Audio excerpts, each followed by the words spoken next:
Well, welcome everybody to the British Academy, and tonight's conversation is The Books That Made Me with Professor Dame Marina Warner. And as Emily explained, Folklore Reimagined is a bigger season here at the British Academy, and it could describe at least part of Professor Warner's highly accomplished career. A cultural critic, historian, novelist, she's challenged all kinds of assumptions and notions through her exploration of different figures in myths and fairy tales, the Virgin Mary, Joan of Arc, and she's also considered the nature and origins of fairy tales. Marina Warner also writes novels, short stories. There is so much to get into and to talk about. I'm really looking forward to it. And I'm hoping we're going to get some insight into some of the books which may have influenced you and your writing, Professor Warner. And I should add, there will be time for questions from all of you at the end. So let's begin. Welcome. And let's begin with how this all began. What was the attraction for you of fairy tales initially? Well, first of all, thank you so much for doing this. It's really wonderful to meet you in person and to be in conversation with you. I loved fairy tales as a little girl. My father was a bookseller, so I had extraordinary access to books. And in fact, he was a very indulgent father. And whenever my sister and I expressed an interest in anything, if we noticed a caterpillar, we would have a book about caterpillars come back from the shop the next day. So I was very spoilt in that way. And I also had there were absolutely no censorship. So I read my way through my grandparents' library, which was full of daring do, and I'm afraid the most awful sort of imperial, adventure stories. C.S. Forrester, G.H. Henty, all these people who, and I've always been worried when writing that I'm somehow, the books that made me, I think one has to remember that we're also able to resist books. we can be made by them, but we can also be in command of them to some extent, and that's kind of quite important, because I don't think we should censor reading too much for children. I think we should let them make up their minds. But anyway, I still have a great love of Kipling, for example, who is much criticized ideologically now. But I was just rereading the Just So stories, and which of course are animal fables in a very long tradition of folklore. I mean, one of the most ancient, going back to India. The Panchatantra, full of these animal tales of wisdom, passing down wisdom. And Kipling adapted that in the Just So stories.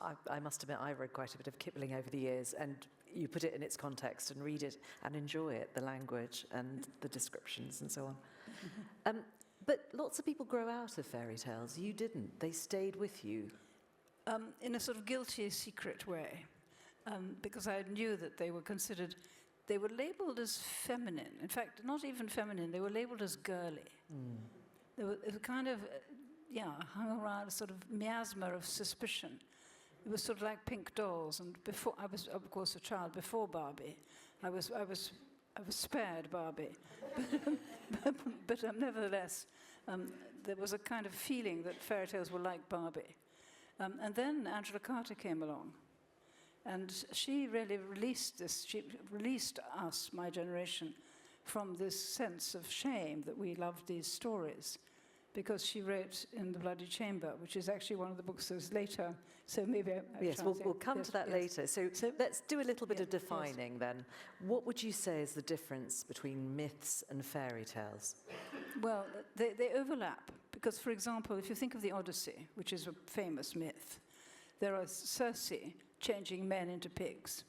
That is an absolute classic center of many fairy tales. The sorceress, enchantress figure, who is ravishing and beautiful and lures you in and then does terrible things to you, changes you, perhaps not always into a pig, but certainly into other things, and she wants to eat Hansel.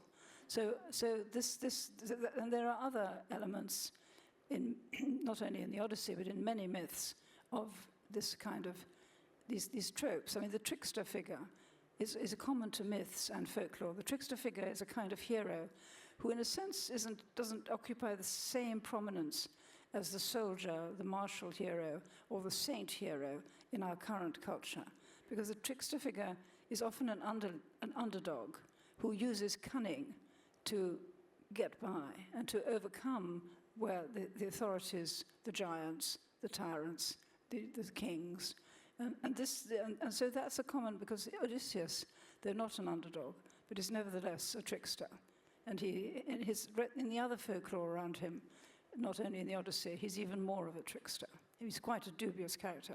And the trickster is really worldwide. I mean, there are many African tales about Anansi the spider, who's a trickster figure, and so on. It's a definite character of worldwide imagination, of the subterfuges and the ways that you can survive if you don't actually have power. So the trickster is something that might appear in both genres, but would you say there's a difference often in some of the types of character between fairy tales and myths and legends? Yes. Are the people in fairy tales more Yes. accessible? I mean, one of the main differences is that a myth is really about gods. And also there's a kind of sense that many people still believe in the myths.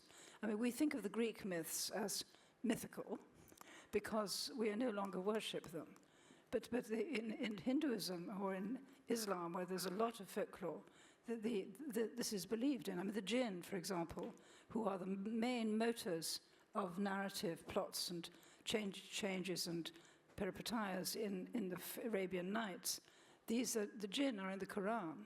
So it's not a question of not believing them. They demand allegiance and faith, even if they appear in fairy tales like the Arabian Nights. If, though, when there's religious belief attached, if one were to talk about those things as fairy tales, presumably that would be seen as offensive in some cultures. Well, it is considered now offensive, and it was one of the ways of denigrating other religions from the Christian European point of view. So, Hinduism, superstition was other people's religion. Our religion was not superstitious. You can't say that the tenets of the Christian creed are fairy tales. Nor should you say it about other religions either, because it carries such a pejorative charge. But I particularly loved the fairy tales that were taught to me in Catholicism. I mean, the stories of the saints. Many, many extraordinary stories, of saints flying, of saints changing, magicking away St. Catherine of Alexandria, a very famous saint, sort of turns all the torments that she's visited upon her into, she turns them away, people fall back. So it's very much a fairy tale. And Santa Cristina, an even better story, in which her tongue is cut out by her father, because her father wants her to marry a pagan prince, and she doesn't want to. He cuts out her tongue, and her tongue lands on the ground and flies up and pierces him through the eye. Oh. So here is the tongue of a daughter who is being oppressed, taking revenge. So this is a very fairy tale structure. But you can still see the stone on which they tried to kill her, but they didn't succeed, and you can still see the stone, the millstone, in which they tried to drown her, in the cathedral in Bolsena. So this is a perfect example of religion meeting folklore. And I think now, actually, that the liberalization of thought that has been going on within the Christian church actually means that they don't bridle so much. And they think of some of these elements more as metaphors rather than literal. That takes us rather neatly into thinking about our first book, because you talk a lot about the importance of stories in shaping our sense of identity and belonging. And in a sense, those stories of the saints are absolutely that, aren't they? They're taught to us as children. So what were the stories, would you say, from your childhood or your young adulthood that had a profound sense on you of your identity? Well, I'm sort of hesitant to believe that they actually could have shaped my identity.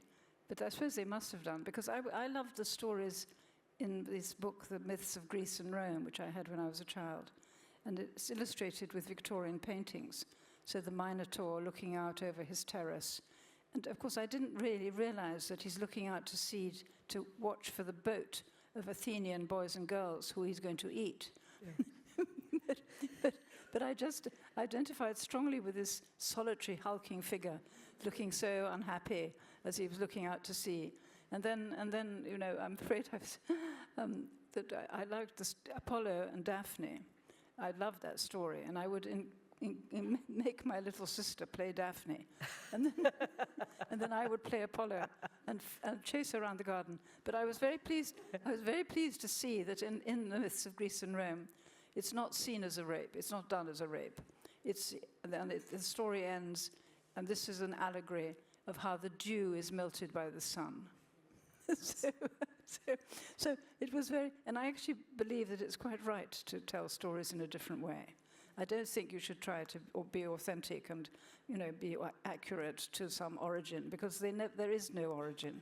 I mean, there really is almost no. I mean, some people were brilliant at inventing stories, but Homer is a composite, and many of these pre-Gutenberg, pre-printing press traveling stories were, rewritten, readapted, and part of their nature, part of folklore's nature, is its inner transformations. And you have got a very well-thumbed copy here on the table. Yes. I'm going to lift it up very gently so you can see in the room, and perhaps online as well. But that's a book, presumably, you would have read over and over again. Yes, I did. Yes. And that's how I know this. That's how I know the stories, because I was young and impressionable. And these funny names didn't seem funny to me, because it was some of the first names I came across. No stranger than, Mr. McGregor. Yeah. And actually, as a child, you're very accepting of those differences. Exactly. It doesn't strike you as strange. Yes, it's just what it is. Yes. No, the blue beard is not particularly odd. One accepts it. There's another book that you've picked which I find really fascinating, which is The Greek Myths by Robert Graves. And this is a book which, when it was first published, caused a certain amount of controversy. I'll let you talk about why, and I'm really intrigued to see what the appeal for you was. Well, I think Robert Graves was the Greek myths preceded The White Goddess. The White Goddess was the controversial book, I think. The Greek myths is a very learned compilation and extremely useful still. It is Greek, it isn't Roman. So there are some very famous myths that you can't find in it, which is quite frustrating. But he does some things which present people writing about myths or retelling myths don't do, which is he gives you the sources, which is incredibly generous of him. So you can go back and actually look at what he's drawing on. And then he winkles out his own interpretations, which are very wacky and all to do with worshipping the goddess and all kinds of strange things. But he takes them out of the story and puts them in another set of footnotes. So you actually have a very honest, you have these nicely retold, because he's a poet and he writes very well, these nicely retold stories, where they came from, what he's using, and then his own interpretation, which you're free to accept or not accept. I mean, compared to, I don't know how many of you are keen on mythography and mythology, but Roberto Calasso is a very famous present day, I mean, he just died recently, present day writer of myths. And he doesn't do either of those two things. He doesn't tell you where he's interpreting or where he got it from. So it's much more difficult to navigate. And this point of being made or being unmade by what you read is much easier if you're given coordinates. Not when you're a child, but when you're older and if you have any pretensions to being a scholar. It's very, very useful to be told. And the Greek myths is almost like a compendium, as you've described it. I know the White Goddess technically isn't on this list, but let's talk about that a little bit, because it's fascinating. It's got a sort of feminist take. Yes. Is that a fair description? Yes, it's a feminist take, but very much, I think, a male feminist take. And there is a kind of difference, and it's one that I've been sort of struggling with a bit all my life, which is the deification of woman is not very helpful to women, because it separates them out, it distinguishes them from other concerns. It sort of doesn't let us be real, and there was a whole group. I mean, some of them marvelous writers. I mean, Robert Graves, Ted Hughes is another who I really admire. Ted Hughes. I mean, he's a marvelous poet, but he had this sort of goddess worshipping side, which was first of all in Ted Hughes's case, it kind of possibly in Robert Graves's too. There's a streak of kind of violence in it, I mean, I'm more interested in it than I used to be, but, I mean, for a while, because it's come back so strongly, goddess worship. There's so much now, and I have letters and emails from many young women, artists and poets, working with this material. So there's a real resurgence of the desire to find a sort of feminine spiritual principle. And at first I was worried about it, because I thought we were getting back onto the territory of the white goddess, and the idea that somehow, menstruation and biology made women very different and very special. And of course, because I was born when I was born and grew up in the 60s, I'm not very keen on that. I'm not very keen on making very distinctive. I want us to be emancipated equally. But that may be wrong. I mean, there's an evolution going on now, which is more interested in feminine difference. Superficially, though, when you think about fairy tales, it would seem that it's women being rescued by heroines, very anti-feminine. What was it that sparked your interest in that representation? And you're perfectly welcome to knock down my rather glib description of how women are represented, but what was it that made you start to think about this? Well, actually, I think that fairy tales have been misrepresented or misselected, because if you begin to read sort of widely in them, actually there are a lot of plucky girls and, spirited and kind of tomboys, which I oddly was. I'm not very tomboyish now, but I was quite a tomboy when I was young, and I terribly wanted to be a boy. I mostly wanted to be Julian from the famous Five. We all wanted to be Julian. And when I didn't want to be Julian, I wanted to be George. George, yes. I was about to say, actually, it was George, yeah. And then, of course, when in my sort of Catholic world, I wanted to be Joan of Arc. So that, yes, where were we? Yes, we were, sorry. We were talking about... Well, anyway, there are figures like that in fairy tales, most definitely. And I mean, some of them are slightly tricksterish, so they outwit the giant, the enemy, or the tyrant, or the suitor that they don't want. But others are, just simply brave and courageous. And Hans Christian Andersen took that type when he made Gerda in The Snow Queen, which is a wonderful fairy tale, and an example of a literary reworking of lots of motifs from traditional fairy tales. And Gerda, who goes out to find Kai after Kai has been stolen by the Snow Queen, she's an absolute classic figure of fairy tale.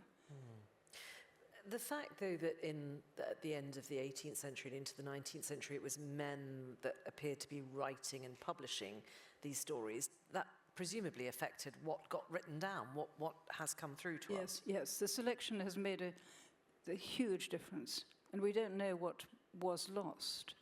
I mean, that's another problem. I mean, we are still discovering some ethnographic collections, but of course we can't discover the originals. I mean, because one of the things we haven't said, of course, is that this is an oral transmission. It doesn't mean that it's oral in origin, necessarily. I mean, it doesn't mean that, there may have been written versions of these stories that were then elaborated on the oral. I mean, I've always emphasized that there is a transmission voice to page, page to voice, that goes on all the time. And of course, it's returned with media, with digital media now. We have the same thing going on, the same difference between what is actually written by one person on a page, which is the sort of model of writing, and the distributed voices of film, television, and Netflix, and so forth. I mean, these are distributed voices. There may be one screenwriter credited, but it's a huge team. Yes, behind it. So you mentioned Hans Christian Andersen, which is one of the famous names of fairy tales now. The Brothers Grimm, the other one. Yes. And how did those stories come to us largely? There is a particular person I think whose book is probably up there now. Yes. Yes, well, the Grimm brothers collected, they claimed to have collected from the people. They were interested. It was part of the Romantic movement, which also brought us Wordsworth and Coleridge and lyrical ballads. Lyrical ballads is in a sense, invoking the oral tradition of these islands. I mean, That's what they were saying they were doing. Coleridge did it more than Wordsworth with his fairy tales. So this movement was very, very strong in Germany. It influenced Coleridge. And it was led by a whole group of people who were collecting. They first collected music. Ah. They collected ballads. And this Das Knaben Wunderhorn, the young man's horn, was of the first sort of romantic collection of popular songs, which contained stories, and a lot of them very eerie. I mean, some of you will know Schubert's terrifying setting of the Earl King being, the spirit of the forest who steals children. And so the Grimms went around, but they didn't collect actually from as many peasants as they said, and workers, because they had a whole extended family of people who had connections to France, and they were very distressed to discover that some of their fairy stories in their first collection were French. Oh dear, can't be having that. Because this was a very nationalist movement. This was an idea of getting away from the classical culture, getting away from the gods of Greece and the whole Hellenistic kind of passions of the 18th century, and going for the local, folkish, the echt imagination of the people. I mean, it was rather remarkable that it happened, and perhaps did actually preserve a lot of material which would have been lost. But it was interesting that the Grimms didn't really find as much authentic popular material as they hoped. And they rewrote a lot because they were very censorious. They were very worried about, interestingly, they were not worried by the violence in fairy tales. So they didn't mind how many people were torn in two or danced in their red hot shoes till they dropped. But they did mind sex. Oh. They were extremely prudish about sex. So there was a famous story of one of their emendations, which is that Rapunzel, if you all remember, is shut up in a tower by her adoptive mother, the grandmother, and isn't allowed to see anyone, but a prince notices that the old woman climbs up her hair to get into the tower. So he does the same thing. And then a few months later, in the original, Rapunzel says to her mother, why are my clothes getting so tight? And the old woman is, absolutely furious, and then and the Grimms cut this all out because they didn't want the idea that Rapunzel had had sex with the prince. So they. When you think about that, though, the original story as opposed to the Grimms' retelling of it, what would have been should we assume there was some sort of message or idea behind the princess meeting the prince and actually, became pregnant? Why would that sort of story have been told, do you think? Well, I think that they were actually told as forms of passing on wisdom. I mean, I think that this was very much mother wit, and these stories actually contain, huge amounts of sex education. This is a perfect story, telling you, that's what happens if you let a prince into your bedroom. Up your hair. Climb up your hair into your bedroom. Don't roll your hair down out the window, anybody. And there are many other examples. I mean, my favorite example, of course, is Donkey Skin, which is actually a story by Perrault, but has many, many counterparts in many other collections. And probably there's an Italian one, and there's earlier ones. And in that one, the father loses his wife. She dies, and he promises her, and she makes him promise too, that he will never marry anyone who's not as beautiful and as good as she is. And then the daughter grows up, and he says, gosh, she's just as beautiful and good as her mother was, and so he wants to marry her. And the whole story unwinds after that. She runs away with the help of a fairy, and she disguises herself in a donkey skin. And the interesting thing about that story is that it really does pass on the idea that she is right to run away. And that's a deep lesson. That's a lesson about child abuse and running away. But it's told in such a way that it's, it's not, it doesn't tell you that the man next door or your father might, it kind of tells it in a way that I think is very sensitive to children, because it passes it on without necessarily alarming them. And there's quite a lot of that, and terrible things happen in fairy tales all the time, Yes. These stories for children. Yes. The book that is on the screen, the Lang's fairy books, there were a number of them. I think that's the one on the screen, is it? I'm making this up. No, I'm not. Oh, we could see over there, yes. Yes. I mean, the Lang's Is that were- Andrew Lang? And is that Andrew Lang? I can't see. Yes, I think Sorry. it is. No, it's not. It's a Grimm. It's not one of the Grimms. Oh, I don't know who that is then. To go back to Andrew Lang, moving swiftly on, they were collecting these stories, Yes. or he Yes. was republishing Yes. these stories in the Yes. Victorian era. Yes. And just thinking about what we leave out and what we put in, similarly, Yes. where we recoil from the violence perhaps now, presumably each era has its own social mores, its cultural mores that it imposes. Yes. Well, Andrew Lang is a very, very, very important figure in this whole transmission in these countries, in this archipelago, because he was, very absolutely voracious. When he had such a huge success with the first one, that he then continued. I think there are 14 coloured fairy books, all through the Edwardian period. He employed a team of writers who were all women, which is very interesting. So though he had the credit as Andrew Lang, it was mostly his wife, who was called Leonora Alleyne, and her team, and they rewrote them in what is now a rather faded Victorian English or Edwardian English. And so they don't work. When I was young, and Angela Carter was raised on them too, and when I was young, they were absolutely wonderful. I really loved them, and they had marvelous illustrations. They still do. I mean, they're still reprinted. It's wonderful illustrations in a very Edwardian style, sort of pre-Raphaelite, but steel engravings, very, very beautiful. So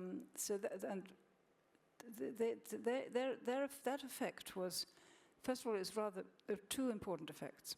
One is that he made no distinction between Norse sagas, Greek myths, Scottish ballad stories, Indian mythology, and so forth. So he flattened the whole. He made folklore. I mean, he really was a leading folklorist after the word was invented and the whole idea. And he represents, in a sense, a slight distancing, because he's saying this is the sort of beliefs, this the fancies of people. We have evolved. We're now an industrial nation.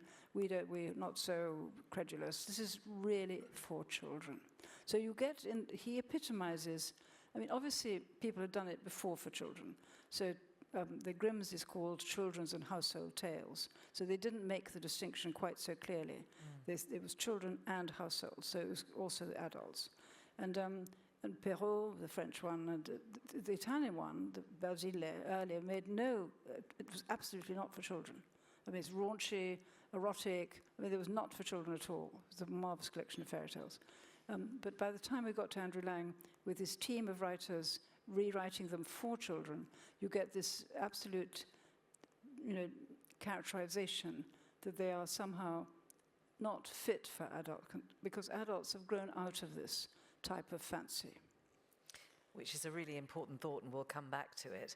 So thinking about, we've sort of largely focused on the European tradition, if I can call it that, but are there other ways of thinking about this? And did you look elsewhere for inspiration for your thinking and writing, other parts of the world, where because as you've already explained, folklore, fairy tales, yes. it's a universal thing. Yes. It's one of the great mysteries is how it transmits. And actually, for a while, I think women were much more important to the transmission than people have said.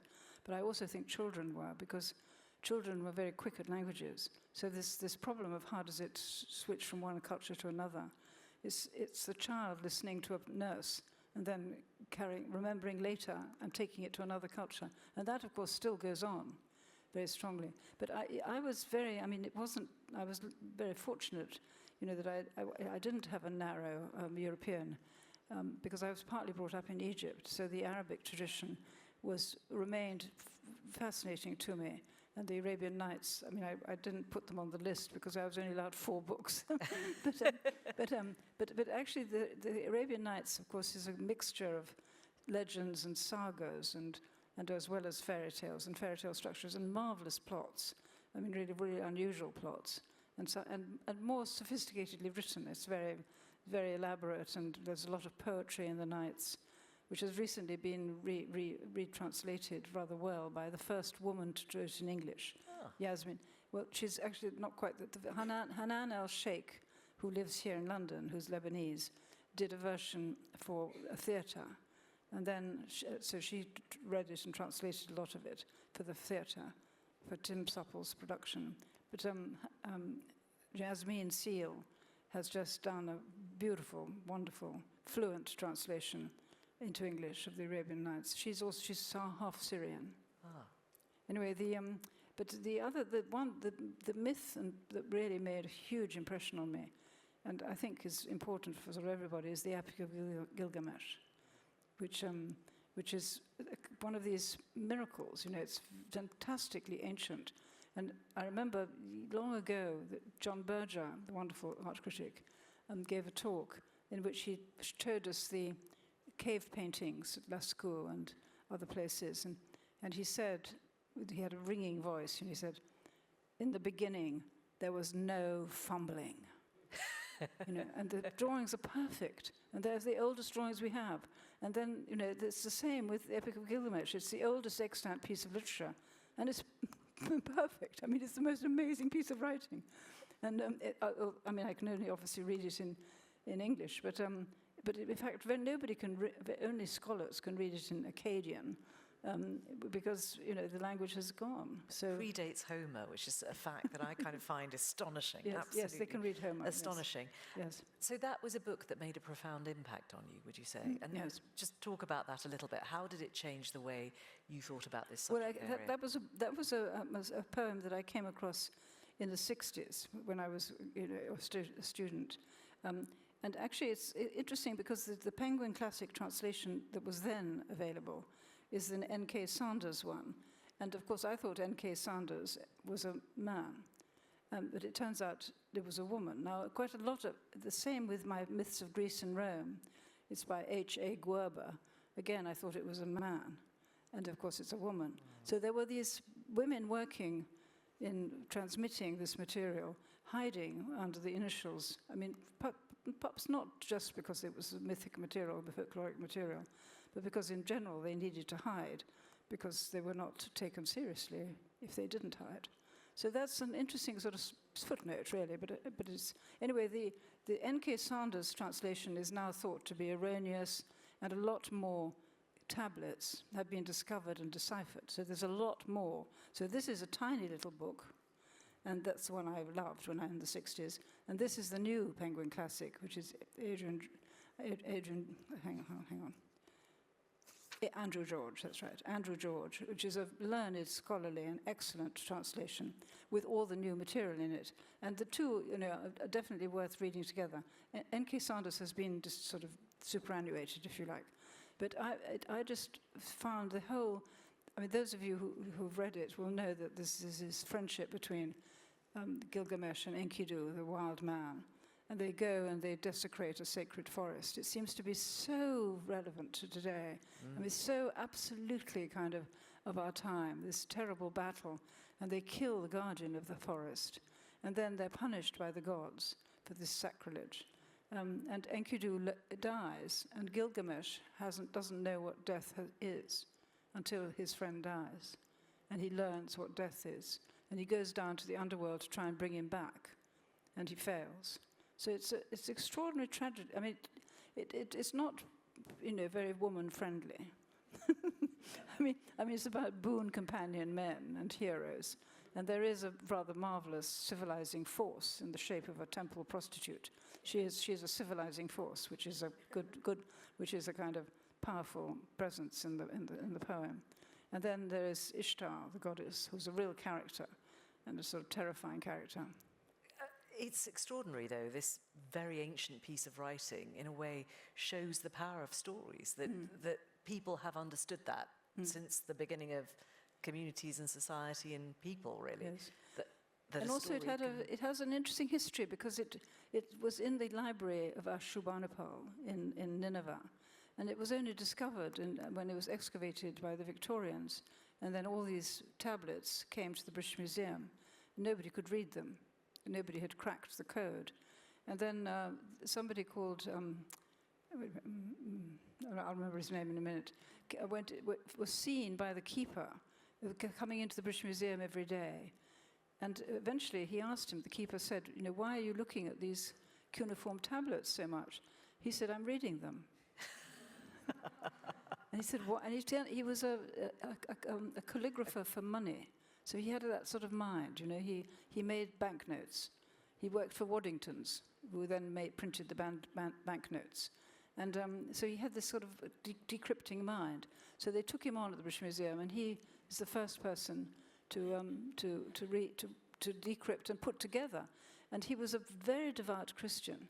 So for him, there's a story of the flood in the Epic of Gilgamesh. It's told by the survivor of the flood, the Noah figure, who's called Utnapishtim.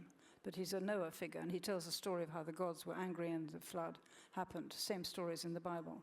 And this man was so excited because it confirmed his Christian belief. Here was an independent corroboration that the flood had happened from the Babylonians. So this was, and he's famous for having torn off his clothes in the British Museum, saying, "The flood, the flood." That's brilliant. Yes. So if you were to think about one book that you'd recommend for someone who's quite new to this discipline, to this area of thinking, what would it be? What would you recommend? Do you mean a scholarly book or an actual source? A scholarly book, Yeah. I guess. Well, I think that the one that had a big effect on me, but I don't agree with it so much anymore, but it lays down the ground, is Roland Barthes' Mythologies. Because this was a series of articles that he wrote for the newspapers, actually, at the time. He's a great philosopher, but he was writing for the newspapers. And he took things like the Eiffel Tower or an advertisement, and he analyzed them in mythological terms. And because it's a book of the 50s and 60s, he takes a radical political line that these are carriers of ideology, and they are influencing us subliminally to be conformist. So he famously analyzes a photograph of a black soldier with the tricolor of the French Republic behind him. So he analyzes that photograph as the mythology of the French wisdom, French wise dispensation over the world. But what I've no longer I think it's a really interesting tool, really penetrating and incisive and marvelously written pieces. But I now think what I've come to, when I first wrote, I wrote against ideology. I was a sort of deconstructionist. But I've since come to believe, as I think is apparent in the way I'm talking about folklore, is that we can't get away from this. So what we need is to have the myths that actually work for us. Because we can't live without these imaginative structures. We need them, and we are creatures of them. We're not AI.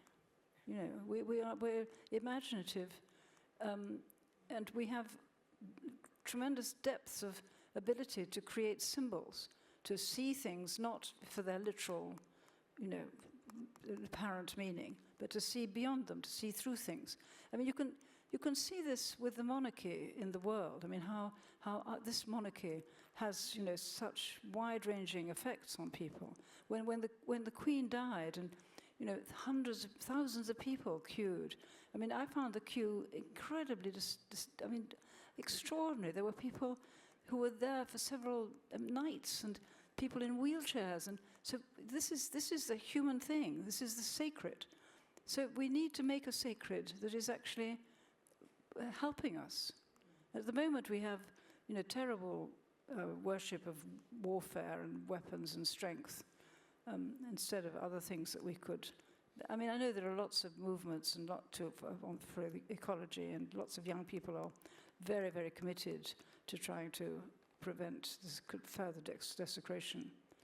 But something that struck me thinking about Bart for today was that, in a way, his thinking about symbols and the construction of images is something that we've now take for granted so much in the way that we consume advertising and imagery on the internet, on Instagram, on wherever it happens to be. And there is an element of that where the ideology, if you like, is still there, but it's perhaps for a different purpose. Yes. No, I mean, I don't actually watch social media, so I'm afraid I'm not very good at to kind of commenting on it. I don't recommend it. But I do take heart from the fact that there's a lot of hunger for stories that are enabling stories. Or by an enabling story, I don't mean a sweet story. They can be quite, they can confront the realities. They can do that, but they don't. I mean, consumerism is obviously a real problem. The fact that so much of our cultural product is to do with selling things, that's a real problem. Do you think fairy tales can somehow override that because they come from a much deeper, longer, the root is so back in time? Can they sidestep that? I think that if there was more, if there was more investment and understanding of the importance of culture, I really regret, I'm really furious that the government, having promised at the election that they would support the humanities and the arts, have not really. I know they're short of money, but they're not short of money for certain things. So they've not fulfilled that promise. And I feel it's. I don't want to be too hydraulic about it, but I think that if people's minds were filled with more culture, more actual, if it was easier to. We've lost hundreds of public libraries. Public libraries are a free space, which is really important. A free space that is not intimidating. You can go in and sit there and do whatever you want. And we've lost many of those. The music in schools has been reduced. Music is a fantastic way of, to get people off scrolling to look for what they should be buying in terms of trainers. They could be playing in the orchestra. I know it sounds it sort of has this tendency to sound elitist, but I don't think it is elitist. And I think it's interesting the British Academy is doing folklore reimagined, because folklore is actually the place where it's non-elitist. It's brass bands or whatever. We had clog dancing here the other night. I think that's good. People should clog dance rather than worry that they haven't got the right things to go out in. But to come back to a point that you made at the beginning, that fairy tales were sort of dismissed. They were sometimes seen as, feminine, as girly. Yes. And I certainly remember those ideas from when I was growing up. Why do you think we should still read and think about them now? Do you think those ideas have to some extent been dismissed, or do they still exist? That sort of slightly negative view of fairy tales? Well, I think it has. It's changed in my lifetime very, very strongly. Quite amazing how there's an alteration of the stature of myths and fairy tales. We still use the word mythic to mean mythical, to mean something and we still tend to think of myths as lies, rather than as revealing certain deeper truths. But I think that what's important about immersion in fairy tales or myths is that these are the building. They're like a language. These are the building blocks of a certain kind of communication, a certain kind of language. Denise Riley, who's a poet I very much admire, she has a sort of theory of the lyric voice as being not autobiographical, but a bit made up of the echo chamber. This is the sound system of everything that you have been exposed to, that you've heard, and that is a kind of language that is enriching. And I think that's true of the sort of narrative plots and the general landscape and actually there's also a kind of functional, which I've been thinking a lot about sanctuary, about the idea of how do we make places safe for refugees in particular. One of the things that I think fairy tales might have been doing is actually displacing the enemy onto a fantasy a fantasy screen. So, and I think Kazuo Ishiguro in The Buried Giant, which is a wonderful, wonderful novel and a folk tale novel, folkloric novel, he has that idea that The Buried Giant is just a fantasy, but it's a repository of a lot of the fears and terrors, so that instead of scapegoating people who have nothing and who are looking for a better life, it's better to have a dragon or a giant, or, you know, as the stories have, that is a kind of phantasmic figure of hate, whom you would, and that sort of siphons off.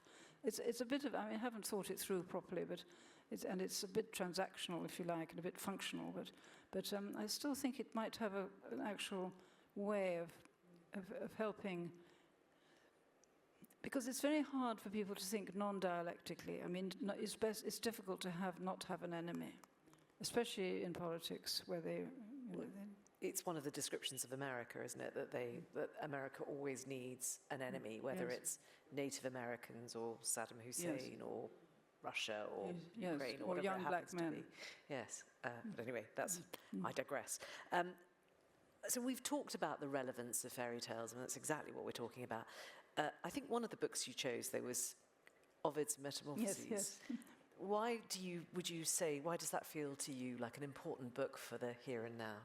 Well, it's the most amazing reservoir of stories. I mean, quite a lot of my chosen books are reservoirs of stories, actually. So, I mean, like the Arabian Nights. But it's a different types of stories. I mean, a lot of them are origin stories, and one of the things that Ovid achieves is to re-enchant the familiar landscape. So it's a way of thinking about place, because it's every stream, every rock, every tree, every natural feature has a story. You know, the rivers speak and have their story. And in some cases, he inherited the stories and rewrote them. In other cases, he just invented them. I mean, it's a fantastic poem. I mean, this is a masterwork by a single person. So it's different from folklore, but it has lots of folkloric elements.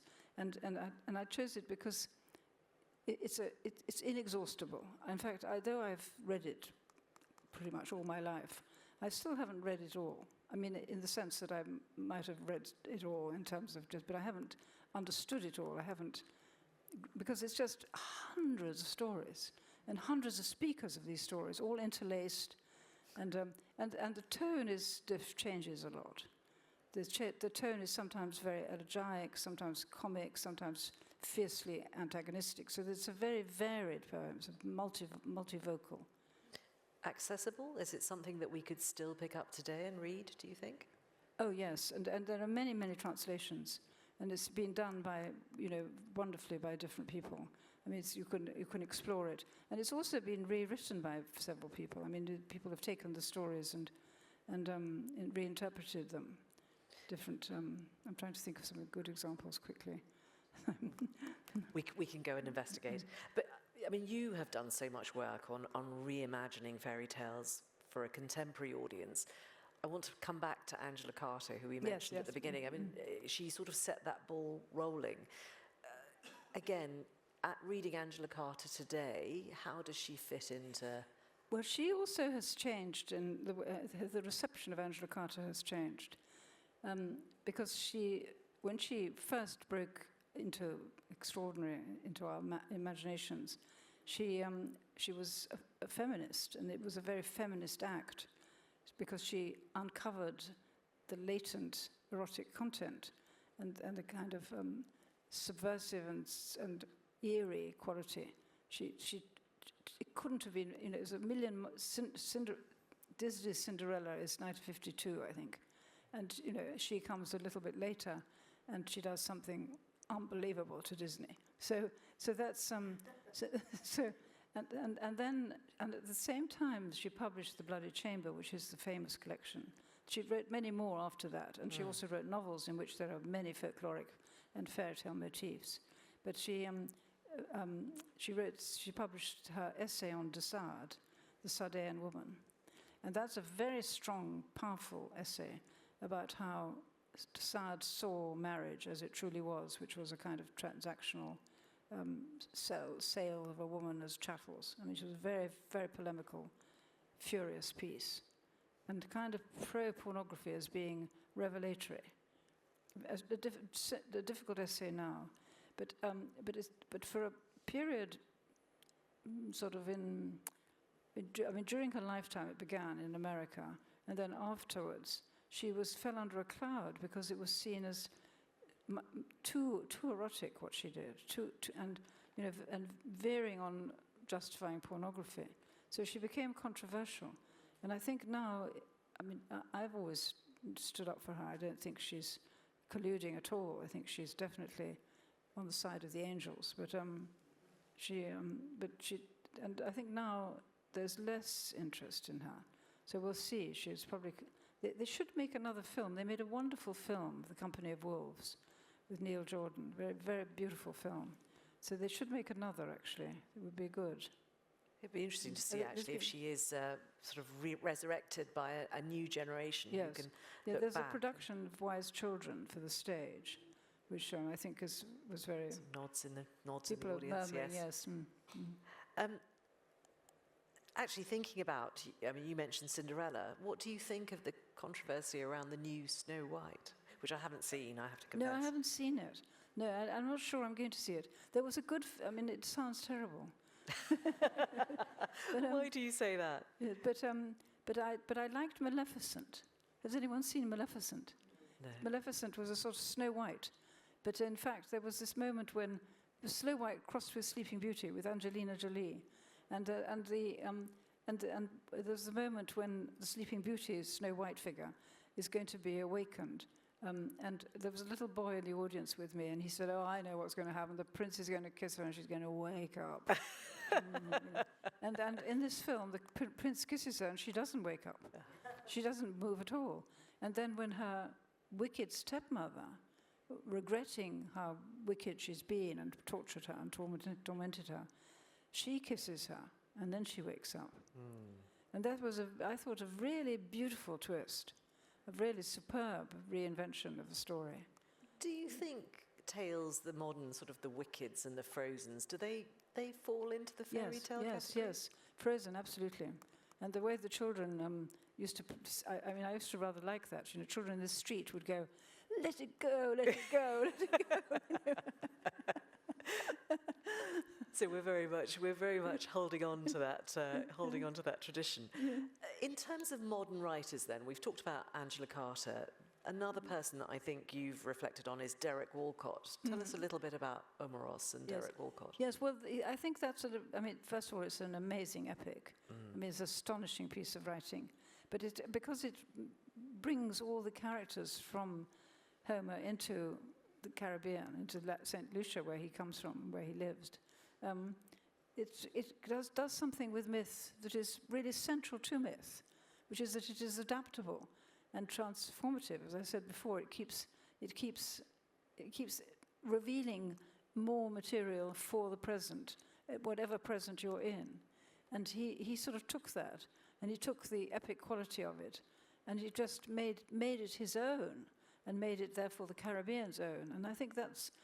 I thought it was a magnificent work when he published it, but I think it's sort of even more important now when we are having such divisive politics, and especially racially divisive politics. It's so to have all the Homeric heroes as fishermen and barmen in St. Lucia is really exciting. Yes, it's a book I haven't read, and as I was thinking about tonight, I suddenly felt rather embarrassed that I hadn't read it. I'm going to go away and read it. Yes. It was definitely. I was very lucky because I got stuck on a train. The train broke down, and I had Omeros with me. And it's always rather good to be able to read a kind of epic in one go, and one very rarely gets a chance. But you're possibly the only person who would think it was a good thing to be stuck on a broken down train. So briefly, what are you reading at the moment?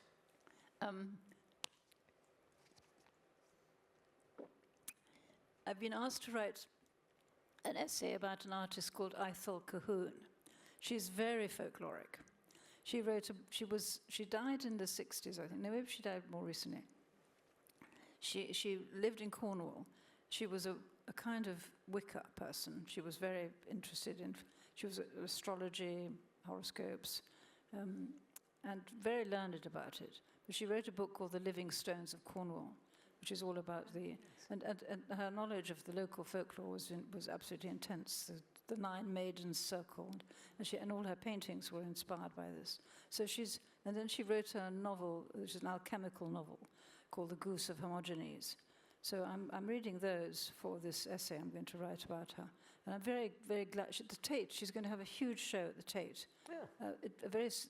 The one at Tate St Ives has just closed. I went to it. And it's coming to London. So quite soon you'll be able to see this. And she's much discussed now. She died in absolute, total neglect. I mean, she'd been excluded from the Surrealist movement because they didn't like the fact that she was into the occult. Right. She was seriously into the occult. Fascinating. I mean, she's a curious person.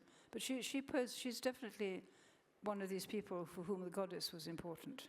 So she belongs to that world that I've been thinking about again. And you touched on the importance of sanctuary to you right now as an idea, and that links up to your next book. Do you want to tell us a little bit about that, and then I'll open it up to questions? Well, I've been writing it for ages, actually, because I got very worried, as we all did, in 2015 with the massive dislocations, and it's continued. It's very much so. I mean, every war produces more refugees. There are more refugees internally displaced than there are ones who leave their countries.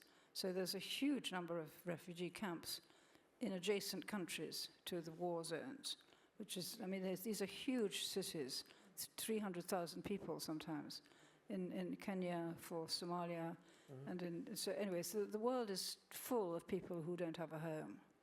And of course, it's being milked by politicians. By politicians everywhere. I mean, it's since I began the book, it's become much, much worse. Really, really bad.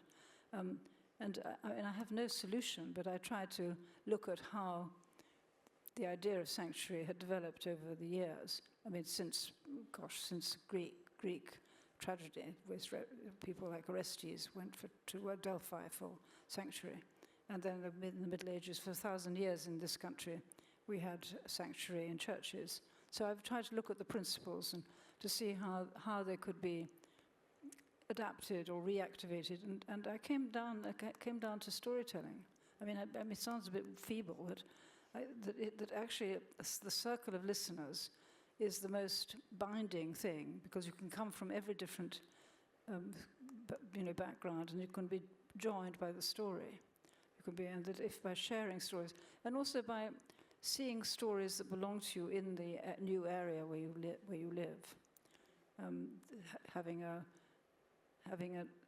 using the imagination for belonging. That's what I tried to say. And this was something you did quite practically, is that right? Yes, I tried to. Yes. Yes. I would like to do it again. For several years, we went quite often to Sicily and worked with the young people who crossed the Mediterranean. And actually, of course, one of the things, it's banal to say, but if you actually meet one of these demonized people, they're not demons. They're people. Yeah, they're not demons. Well, it's absolutely fascinating. I could carry on talking for some time, but I am going to give way and open the floor to all of you. And if you're watching online, please do put your questions in as well. There's a couple of roving mics, so all you need to do is put your hand up, and then we'll come to you. There's a gentleman at the front here, and don't be shy.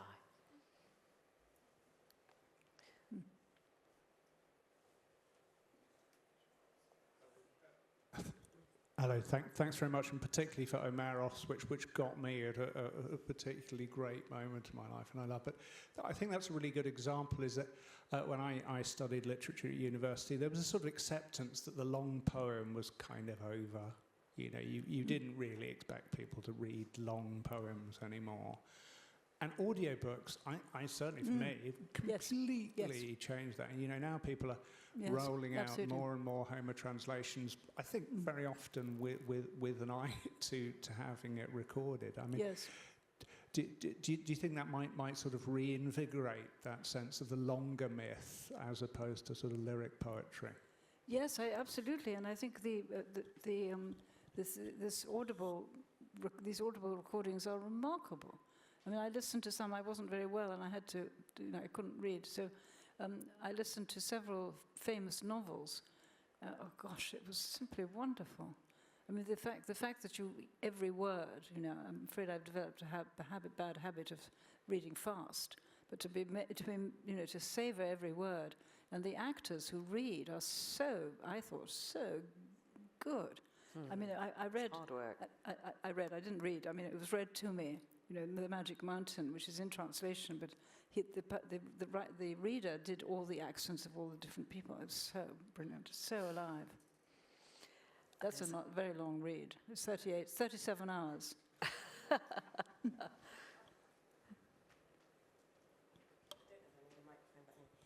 I just wanted to say thank you and to let you know that we're teaching the Bloody Chamber at sixth form, so we're keeping Angela alive.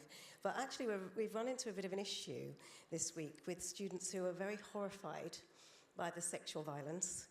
And I just wondered if you could give us any advice. And we do teach actually in a predominantly Muslim area, so we're trying to be sensitive in terms of teaching this appropriately with our students and being culturally aware. But how do we invite them to understand the importance of what Carter was doing by kind of inviting us into the taboo in a sensitive way? Is there anything else that we could read as a secondary, or any recommendations you might have for my lesson plan tomorrow?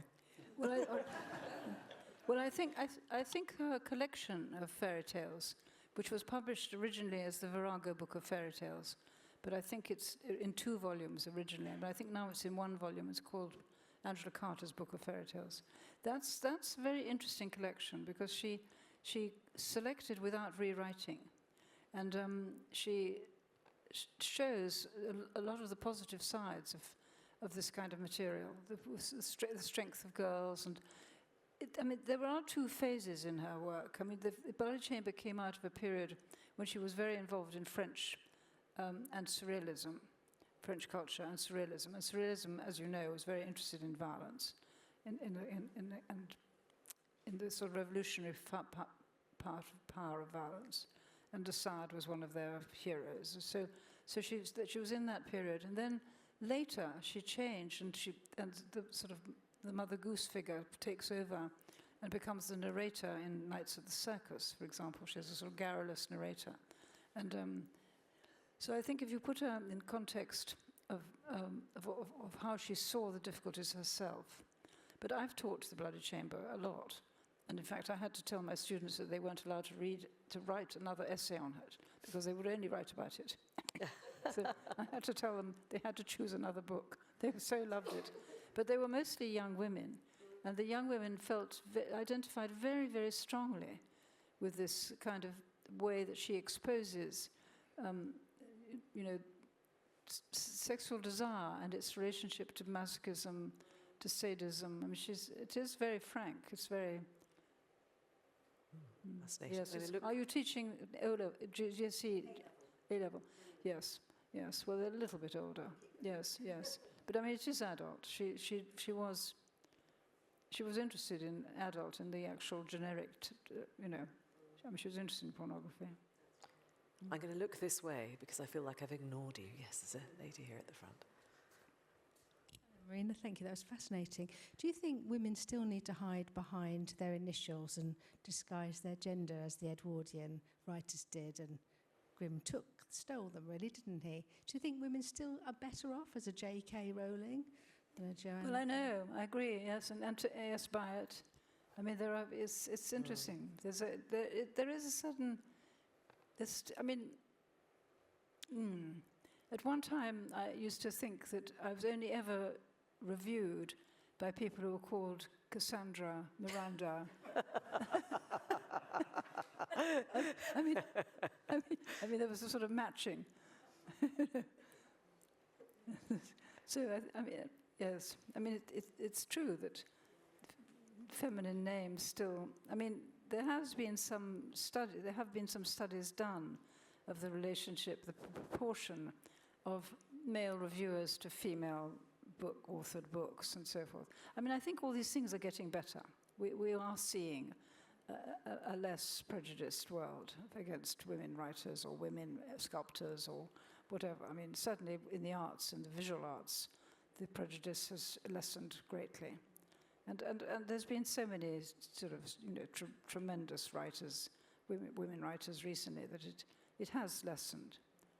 But yes, I mean, people have pointed out that if a man writes a romance, it is seriously reviewed and considered brave and gallant and kind of, considerate and empathetic. Whereas when a woman writes a romance, it's just considered run of the, that's what women do. There's a gentleman here.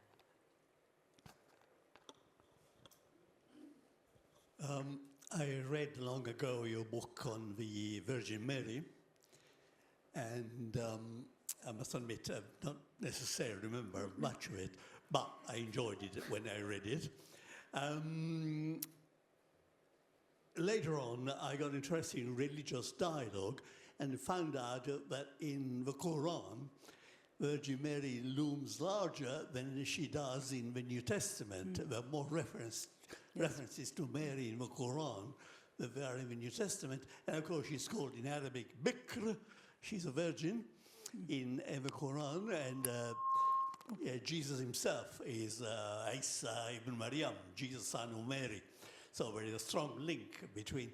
But there is no suggestion that Mary is ever virgin, like in Catholic theology.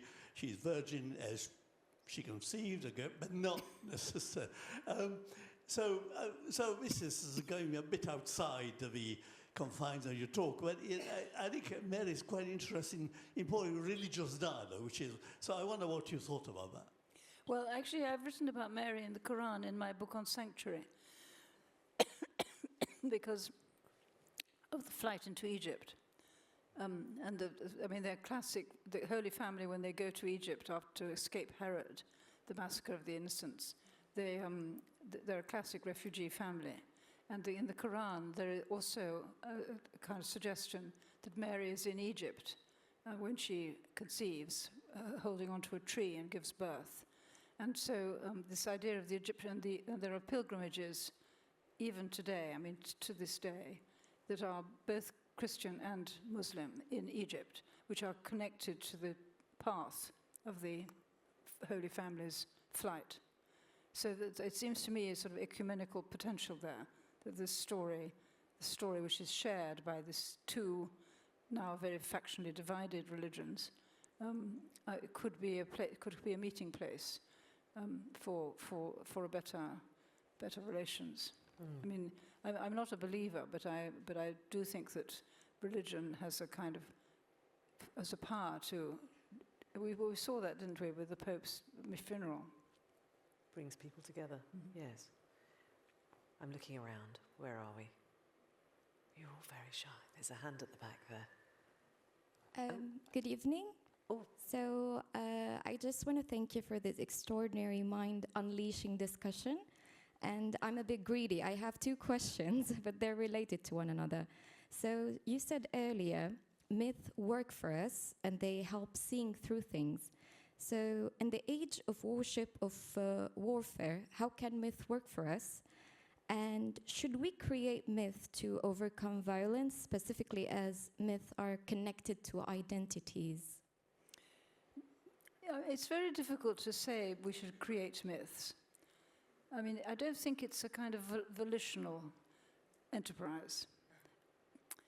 I mean, to some extent, I did try to do it a bit in Palermo, because this is a little bit. So Palermo in Sicily has many, many refugees. And the city has a totem, a figure called the Old Man and the Snake. And this figure appears everywhere, all over the city. It's the kind of emblem of the city. Yeah. But nobody can remember what the story is. It's very strange, actually. So I suggested to the young people in our storytelling group that we make up a story for this old man. And they did that wonderfully. They made up a marvelous story included him riding on the snake to come to Palermo across the sea. So I mean, I won't give you all the details of the story, but it was a success. I mean, they really, and so that was an example of actually setting out to create a myth. But on the whole, I think it happens much more adventitiously, much more organically. But I think it happens through just remaining faithful to our imaginative world, our imaginative capacities, and to our imaginative capacities to do things together. So music is very important in this.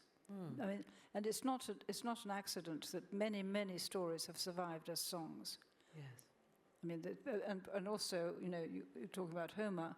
It's because when people could remember the Greek, they could remember it more easily because of the meter.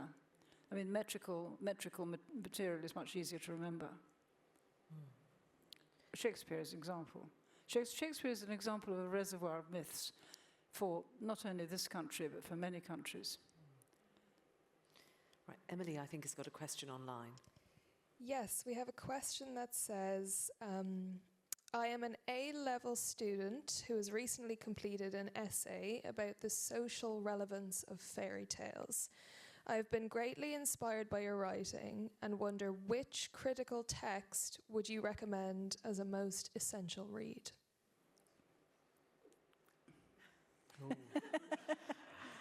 Well, thank you very much for...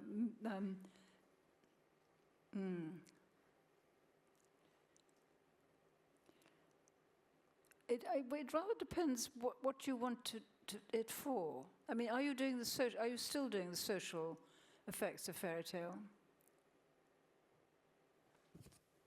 This is an online question, so it might take a while to get an answer.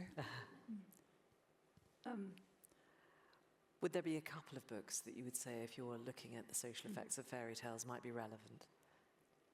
I think... We could go back to Angela Carter. Yes, I mean, I have such a sort of shelf of things. I mean, there's... oh dear.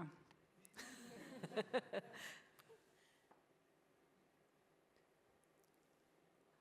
there one or two? It doesn't have to be a definitive answer. I stressed.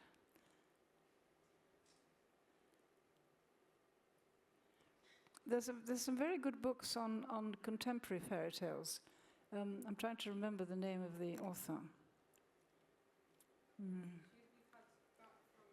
Person online, and she said she is working on that still, and she wants to pursue further study in this subject, if that helps at all. She's working on? So she's still working on...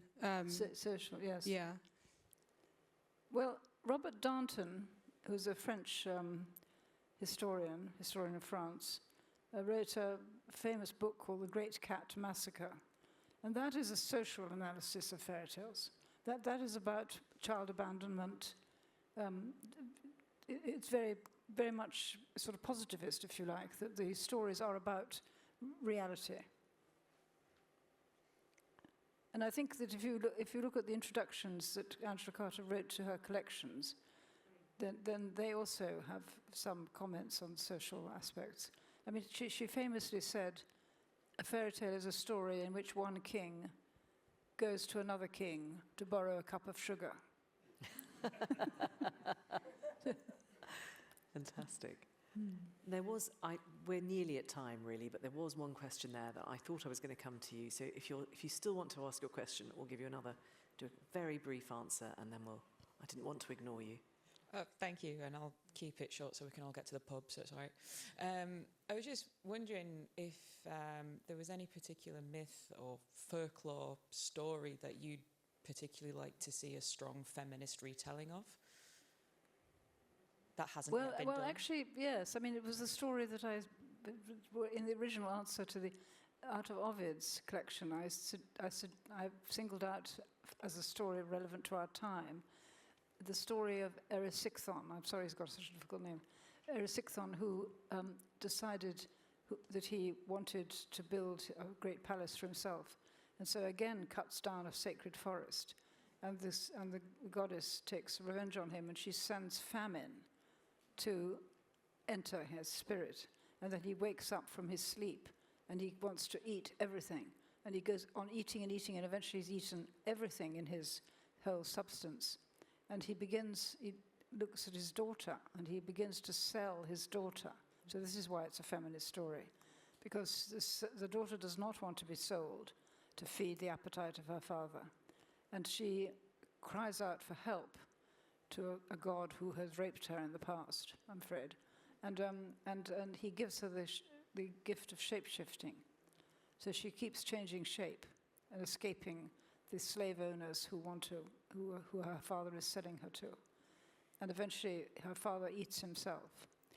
So this is an amazing myth about greed, about corruption, about abuse. I mean, it couldn't be more. I mean, I'm afraid it has the features of certain you-know-who at the moment. I have no idea who you're talking about. And she escapes and becomes well, anyway. So that's what. But I think I'm going to do that. I'm going to write it. You can't nick that one. Right, we must stop because I know I've gone over time. But Professor Dame Marina Warner, it has been an absolute pleasure. Thank you so much. Fascinating evening, and I've now got even more books to read. A quick mention that the next event in the folklore season is Memory Through Melody, celebrating sung histories. And there's an evening of panel discussions and live performances, and that's on the 22nd of May, and you are all invited. It would be lovely to see you there. Thank you all very much. Some great questions and for being a lovely audience. And thank you to you. Thank you, Ritula. Thank you. Thank you so much. Thank you. Thank you.